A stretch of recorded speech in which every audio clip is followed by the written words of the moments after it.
Assalamualaikum warahmatullahi wabarakatuh. Halo pemirsa, kembali dengan saya Taji di Fakta News. Saya akan membuat learning jurnal mata kuliah teknik reportase dan investigasi berita yang dimana diampu oleh Bapak Dr. Adi Kusuma MSI.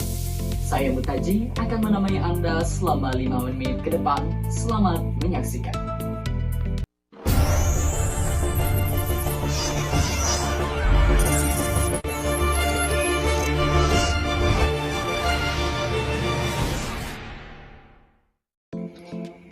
Jurnalisme investigasi sebagai pilar transparansi, kajian sejarah, proses, prinsip, dan praktiknya. Kalau ngomongin jurnalisme investigasi, kita tidak bisa lepas dari sejarahnya. Jurnalisme ini udah berkembang sejak abad ke-18 dan 19, waktu masyarakat mulai sadar pentingnya transparansi dan pengawasan terhadap kekuasaan. Kemudian masuk ke era emas pertama sekitar tahun 1919 sampai 1914 muncul para jurnalis yang disebut mucrakers. Mereka berani membongkar kasus-kasus besar terutama korupsi dan penyalahgunaan kekuasaan di Amerika.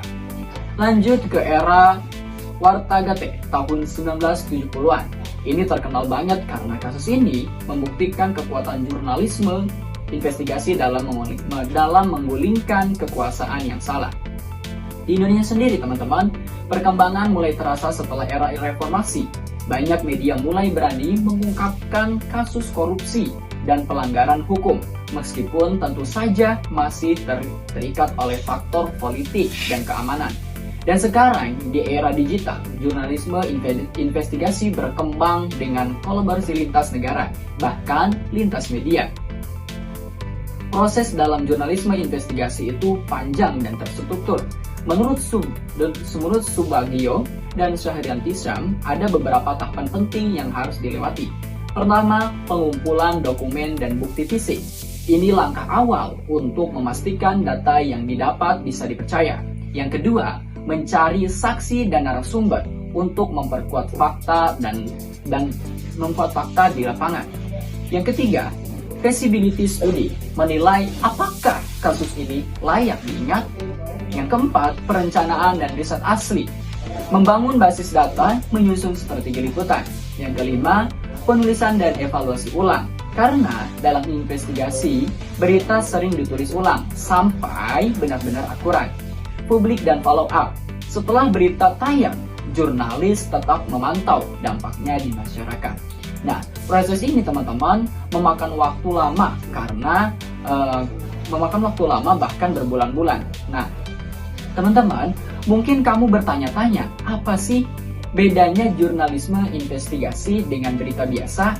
Nah, bedanya cukup besar nih teman-teman. Jurnalisme investigasi fokus pada pengungkapan fakta tersembunyi, bukan hanya menyampaikan informasi yang sudah ada. Dan prosesnya lebih lama, berisiko tinggi karena sering berhadapan dengan pihak yang berkuasa. Nah, dampaknya juga lebih besar teman-teman karena bisa memengaruhi kebijakan publik dan membentuk opini masyarakat. Jadi, bisa dibilang ini adalah bentuk jurnalisme yang punya misi sosial, bukan sekedar menyampaikan berita, tapi juga memperjuangkan kebenaran. Nah, dalam praktiknya ada prinsip-prinsip yang harus selalu dijaga. Yang pertama, akurasi. Semua data harus diverifikasi dengan benar. Yang kedua, independensi. Jurnalis nggak boleh berpihak. Yang ketiga, objektivitas dan balance. Berita harus seimbang, menampilkan semua isi. Nah, tanpa prinsip-prinsip ini teman-teman, jurnalisme investigasi bisa kehilangan makna dan justru menimbulkan fitnah.